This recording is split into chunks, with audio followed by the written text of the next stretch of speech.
Welcome. We're studying the life of Abraham. And last week we started looking at the nation of Moab, because in Genesis 19, in the middle of the story of Abraham, it talks about Moab and Ammon.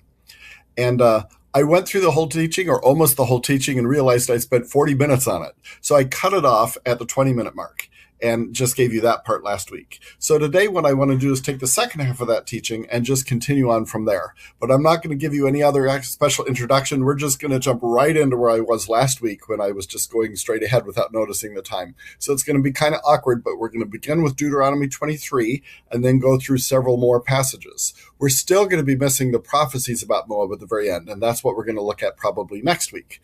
Okay, so here we go. Deuteronomy 23. Okay, then Deuteronomy 23.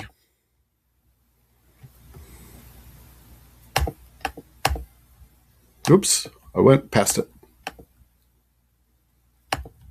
23, look at this. This is, on the other hand, a very strict warning about the Ammonites and the Moabites. Verse 3, no Ammonite or Moabite shall enter the assembly of the Lord. None of their descendants, even of the 10th generation, shall ever enter the assembly of the Lord, because they did not meet you with food and water on the way when you came out of Egypt, and because they hired against you Balaam the son of Beor from Pethor of Mesopotamia to curse you. Nevertheless, he said, God turned that into a blessing. You shall never seek their peace or their prosperity all your days. So he says there is kind of a perpetual hostility between you and these two, because they made their choice. They made their choice when they didn't attack you, but they refused to help you. And Moab specifically tried to curse you and then eventually pulled you away. So this is interesting. Again, God cares for every individual. So this doesn't actually mean that God doesn't care about people who are in Moab or people who are in Ammon. But as a nation, this is the way he's dealing with them. And we'll see this later on. And again, I think it's to be a picture of our separation from the world. Just like they were told to separate from the Ammonites and the Moabites, it's like we're being told when we deal with the sin of the world, we need to be in the world, but not of the world. We need to not compromise with the world or invite it in to be part of our faith and part of our trust and part of who we follow. We have to stay pure, that it's only God that we seek and not the gods of the world around us. Okay, what else? Deuteronomy 34. Just a quick comment. Just wanted to point out that Moses, I'm not going to switch to the whole passage. I'll show it you here. Moses, a servant of the Lord, died there in the land of Moab, and he buried him in the valley in the land of Moab. It's interesting. Moses was buried in Moab, not across the Jordan in the Promised Land, which is where they were going, but before they entered the Promised Land. And there's a lot of different things this says about Moses and why God did that, and some discipline that he was encountering and other things. Although somebody said he never entered the Promised Land, that of course is completely false. He will enter the Promised Land in the kingdom to come. He just didn't enter the Promised Land on earth at that moment. It will happen. We're going to have he's going to be there. But in the meantime, he was buried in Moab. And again, this is a kind of a poignant picture of the fact that the things that are just merely human and merely physical and merely fleshly of us sort of get left behind and don't enter the Promised Land. And we in a way, we have to, in a way, die to ourselves and let our old self be buried in the land, in the world, and buried in the flesh, and just we move into the Promised Land. That's not what this means, but it's an interesting picture of it. What else did I want to say? Hold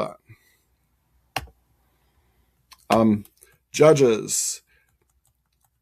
For a while, Moab and Israel were friendly to each other. At least they were not hostile. But Judges, the sons of Israel, again did evil in the sight of the Lord. So the Lord strengthened Eglon, the king of Moab, against Israel because they'd done evil in the sight of the Lord. And you see 2 verses later, they served Eglon, I don't know how it's pronounced, the king of Moab, 18 years. So there was a time when Israel was under the judgment of God, and he brought Moab against them, and they captured them. And they had to serve the king of Moab for 18 years. And then the people repented, and they cried out to God, and God sent a judge to deliver them, who delivers them by going and assassinating Eglon. And then they also fought a battle and drove the Moabites back out, and they got their territory back and their sovereignty back. So let me see if I wanted to say anything more about that. That's just the same picture that you'll see over and over, that that they continue to be a thorn in Israel's side, that continue to be hostile to them. But also it's interesting that here they were successful in conquering Israel because God stirred it up, because God strengthened them to do that, because God, I think that partly means also he instigated it with them. So God was bringing discipline in Israel's life, and that's why they were defeated by this. In Judges 10, hold on. Next page. In Judges 10, we see the following, just a few chapters later. Then the sons of Israel again did evil in the sight of the Lord, served the Baals and the Ashtaroth, the gods of Aram, the gods of Sidon, the gods of Moab, the gods of the sons of Ammon, and the gods of the Philistines. So they're back in trouble with God several chapters later. And this time it specifically says part of what gets them in trouble is that they're actually serving the gods of the Moabites, along with all these other nations. The very people who conquered them, and they're committing idolatry and going and serving them. Okay. There's more about, Judges 11 has more about Moab, but it's mainly about Ammon, and I'll skip it for now. The next important thing that happens involving Moab is a very surprising thing, and it's the entire book of Ruth. Because Ruth, remember, was a Moabitess. Ruth was from Moab. And so you would have thought that the way this story was going, that when Ruth showed up, she would be an evil person because she was from this evil nation who was attacking Israel. And yet, there's this beautiful story where she's the hero of the story, and she's one of the best examples we have in Scripture of faithful service to Jehovah, of faithful service to the real God of Israel. And she attaches herself to Israel and says, and to Naomi, and says, I want to continue to serve your God, not the God of the Moabites, but the God of Israel. And God exalts her and sort of lifts her up to a high position. She becomes, in the long run, the great-grandmother. Well, she has a child, Obed, who becomes the father of Jesse, who becomes the father of David. So she becomes the great-grandmother of David. And not only that, that puts her in the line, the direct ancestral line of Jesus. So this is interesting. Later on in 1 Samuel 22, I won't look at it there, I'll just mention it now. When David is running from Saul and he's worried that his parents' lives might be attacked, that Saul might attack his family, he takes his parents and takes them to the Moabites and says, would you take care of them here in Moab? So he goes to his relatives that are from another nation, his great grandmother's relatives, and says, would you take care of my parents? So it's interesting because you see here a picture that makes Moab look very friendly, or at least it makes Ruth look friendly. So two things. One minor thing. We just read back in Deuteronomy that the sons of Moab shouldn't be allowed to be a part of the congregation for 10 generations. And here's Ruth, and 4 generations later, David, and he's certainly a part of the congregation. But that probably isn't the same thing, because he didn't have a Moabite father. He only had a Moabite great-grandmother. And a lot of Jewish interpreters think that it didn't talk about passing it. It wasn't talking about passing it through the mother's line. It was talking about passing it through the father's line. But regardless, this is fascinating because this shows that God cares about the individual. It's not just about who the nation is. It's about the individual. And so he can be bringing judgment on Moab. He can be saying bad things about Moab. And yet Ruth, right in the middle of Moab, can be one of the shining examples of a woman of faith. And Jesus makes this point later on. He says, there were all these Israelites who didn't pay attention to Elijah, but Naaman, who was part of a pagan nation, came and believed Elijah and believed in God. He says there were all these people who didn't pay any attention to Solomon's wisdom, but the Queen of Sheba, part of a pagan nation, she was the only one who came and gained from the wisdom of Solomon. So the idea is that lots of times the people who should know, the people who are part of God's chosen people, ignore God, and people who are isolated and in other nations and would normally be cut off from God's blessing are people of faith and people of trust who come to God, and God receives them and blesses them. And Jesus says it's about the heart. It's about coming to me. It's about looking to me. All right, 2 Samuel.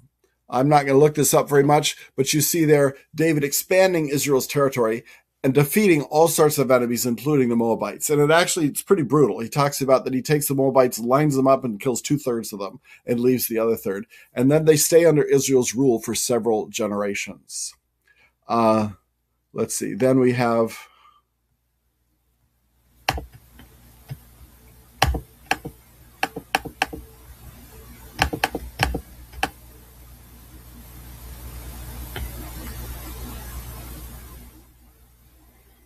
Where am I going? Hold on. Here it is. That's 2 Samuel 8. He defeated Moab and measured them with the line, making them lie down on the ground. And he measured 2 lines to put to death and 1 full line to keep alive. And the Moabites became servants to David, bringing tribute. For the next few centuries, or next few generations anyway, they are servants to David. At the same time, there's still a danger from them. Because look at this. 1 Kings 11. King Solomon loved many foreign women, along with the daughter of Pharaoh, Moabite, Ammonite, Edomite, Sidonian, and Hittite women. So it focuses on the daughter of Pharaoh, but also Moabite women. He married all these foreign wives, probably to make treaties. But when he did that, he also incorporated their false worship. Verse 7, Solomon built a high place for Chemosh, the detestable idol of Moab. Now, I don't know how you pronounce this God's name, but you'll see him later. And he's a really evil God. And Solomon built a high place for him. It says he's the detestable idol of Moab. You'll see why he's detestable in a couple of verses. On the mountain which is east of Jerusalem, and for Molech, the detestable idol of the sons of Ammon. So Molech and Chemosh are like these 2 horrible, horrible gods. Okay. Let's see. And then later in the same chapter, it talks again about how Israel is judged because they have forsaken me and have worshipped Ashtaroth, the goddess of the Sidonians, Chemosh, the god of Moab, Milcom, the god of the sons of Ammon, and have not walked in my ways, doing what is right in my sight, and observing my statutes and my ordinances as his father David did. All right. Several chapters later, we get to a time when Moab actually rebels against the rule of Israel and kind of breaks free again. Moab rebelled against Israel after the death of Ahab. And then it spells it out in 2 Kings 3. And I want to show you this a little bit. Mesha, king of Moab, was a sheep breeder. Used to pay the king of Israel 100,000 lambs and the wool of 100,000 rams. But when Ahab died, the king of Moab rebelled against the king of Israel. And so the king Jehoram went out, and then he went and got Jehoshaphat and said, the king of Moab has rebelled against me. Can we go fight against him? And he said, I'll go. And they said, where should we go? And they said, the wilderness of Edom. And then they went around. And things don't go so well. And Jehoshaphat says, let's ask a prophet. So they ask a prophet about it. I'm skipping through a lot here. And the prophet says, dig a bunch of trenches. And then it says, he will give the Moabites into your hand. And you'll strike every fortified city and every choice city and fell every good tree and stop all springs of water and mar every good piece of the land with stones. He's saying, destroy the Moabites and mess their land up. Just destroy the land. It happened. And so then God delivers them miraculously. I'm not going to read the whole thing, but he delivers them miraculously.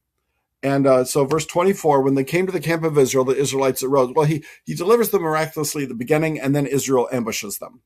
And they fled before them. They went forward into the land, slaughtering the Moabites. Thus they destroyed the cities, and each one threw a stone on every piece of good land and filled it, et cetera, et cetera. And then in verse 26 and verse 27, we have a really strange statement.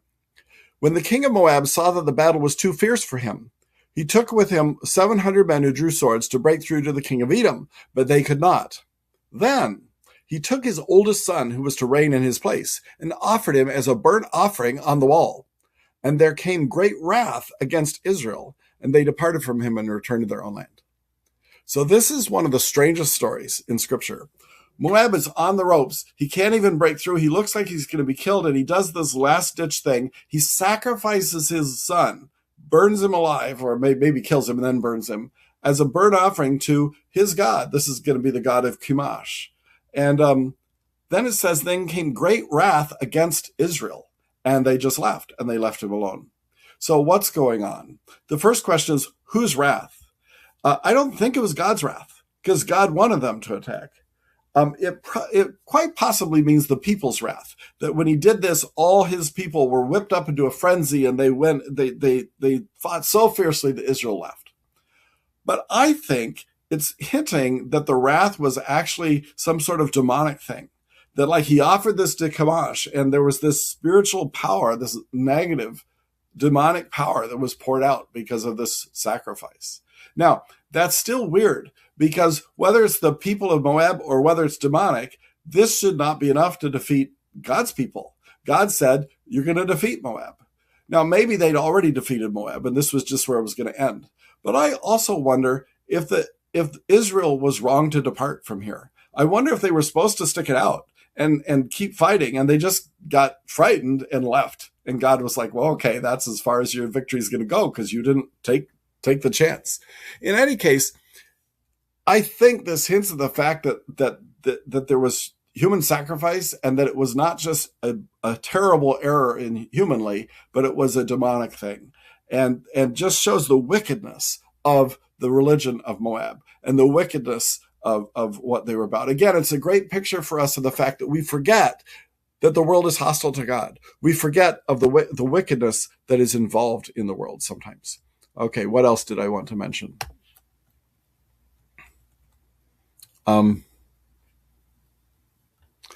Just a couple verses to quickly show that Moab continues to be a thorn in Israel's side.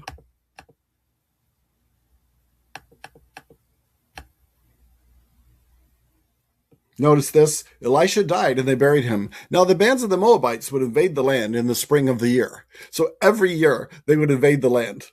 And that was just happening. And then later on it talks about the high places which were destroyed, which including the one for Chemosh, the abomination of Moab.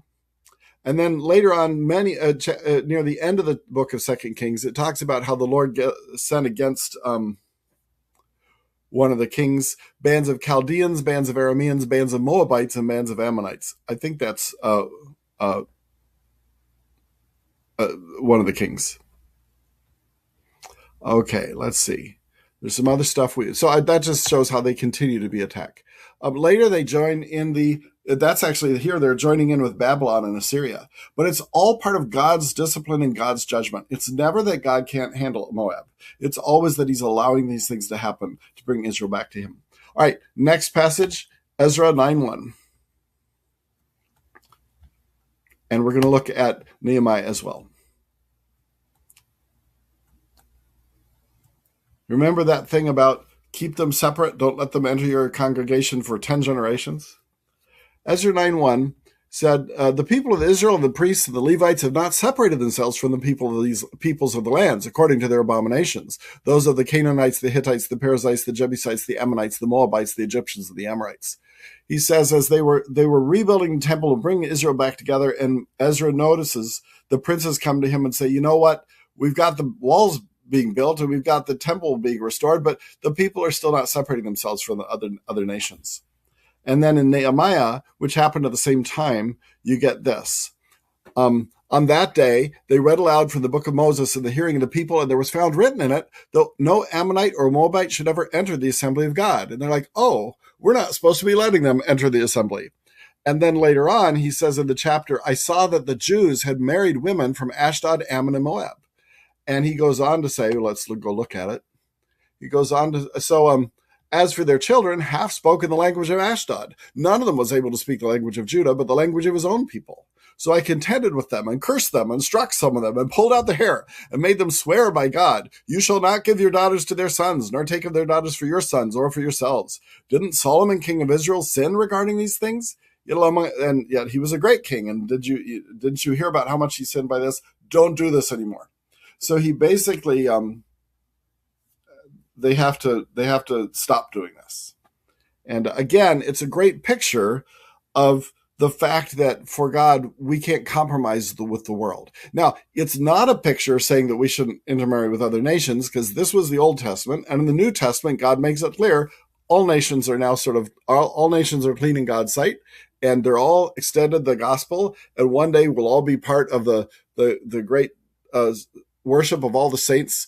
And there's an interesting passage in 1 Corinthians 7, if you want to compare that to this, where Paul is answering the question about what happens if you're married to an unbeliever. Should you leave them? Because back at the time of Nehemiah, they left their wives that were from other nations. And Paul says, no, you don't have to leave them. You can stay with them. If they want to leave, let them leave, but stay with them, because God will sanctify your family even though they're not a believer. What he's saying is, unlike Nehemiah's time, God is fine with your staying together with the person you married.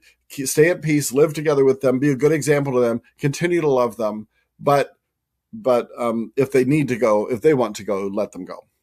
All right, let's see. I'm almost done with what we're going to talk about today. Psalm 68, 60, that is 60 verse 8. Let's take a quick look at that. God says, Moab is my washbowl. Over Edom I shall throw my shoe. Shout loud, O Philistia, because of me. What he's saying is, I'm powerful and I conquered all the other nations and they are nothing to me. Moab's just like a washbowl. I get to use it however I want because that's how powerful I am.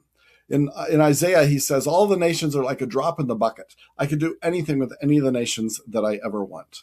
And that's the idea there. Okay, let's see. And then there's a bunch of prophecies about Moab.